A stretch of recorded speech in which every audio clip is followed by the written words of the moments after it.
একজন লোক একদিন চুল কাটাতে গেল। চেয়ারে বসার পর নাপিত বলল, বুঝলেন ভাই, আমি স্রষ্টায় আর বিশ্বাস করি না। লোকটা অবাক হয়ে জিজ্ঞেস করল, কেন বলুন তো? নাপিত বলল, চারিদিকে তাকিয়ে দেখেন কত কষ্ট, দুঃখ, যন্ত্রণা। মানুষ কি ভয়ঙ্কর সব বিপদে পড়ে থাকে। যদি সত্যিই আল্লাহ থাকতেন তাহলে এত কষ্ট কেন দিতেন তার বান্দাদের? তার রহমত কোথায় কোথায়? লোকটা চুপ করে গেল, কিন্তু মনে একটা খচখচানি রয়ে গেল। বাড়ি ফিরে সারা রাত ভাবল এর উত্তরটা আসলে কি। পরের দিন সে আবার সেই নাপিতের কাছে গেল, গিয়ে বলল, বুঝলেন, কাল একটা লোককে দেখলাম, এমন এলোমেলো জট পাকানো চুল, দাড়ি গোঁফ একেবারে জঙ্গল হয়ে জন্তু জানোয়ারের মতো লাগছিল। বুঝলাম না শহরে কি নাপিত নেই? নাপিত বলল, নাপিতের তো ভাই অভাব নেই, কিন্তু এই লোকগুলো তো নাপিতের কাছে যাচ্ছেই না। লোকটা হেসে বলল, ঠিক তাই, আল্লাহও আছেন, কিন্তু মানুষ তাকে খুঁজে নিতে চায় না, যেমন কেউ কেউ চায় না নাপিতের কাছে যেতে। একবার এক ব্যক্তি একজন আলেমের কাছে এসে জিজ্ঞেস করল, আল্লাহ কেন আমাকে এত কষ্ট দেন? তিনি কি আমার যন্ত্রণা দেখতে পান না?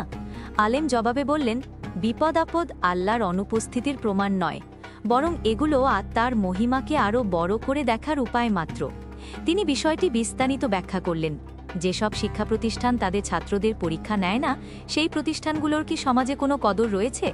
মানুষ তো বিশ্বাস করে সেই বিশ্ববিদ্যালয়কে যেখানে পরীক্ষা হয়, যেখানে পরিশ্রমের মূল্য আছে।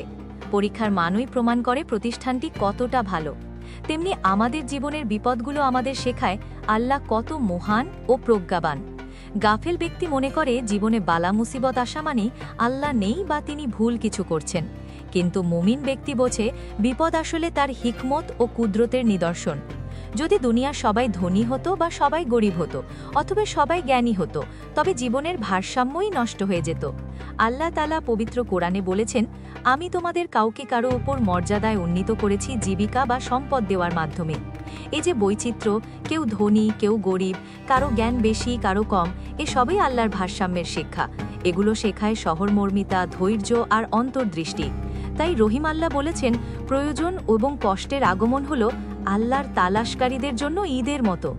নেককার লোকেরা বিপদ আপদকে শাস্তি হিসেবে নয়, বরং আল্লাহর রহমত ও আত্মিক উন্নতির গভীরতা লাভের সুযোগ হিসেবে দেখতেন।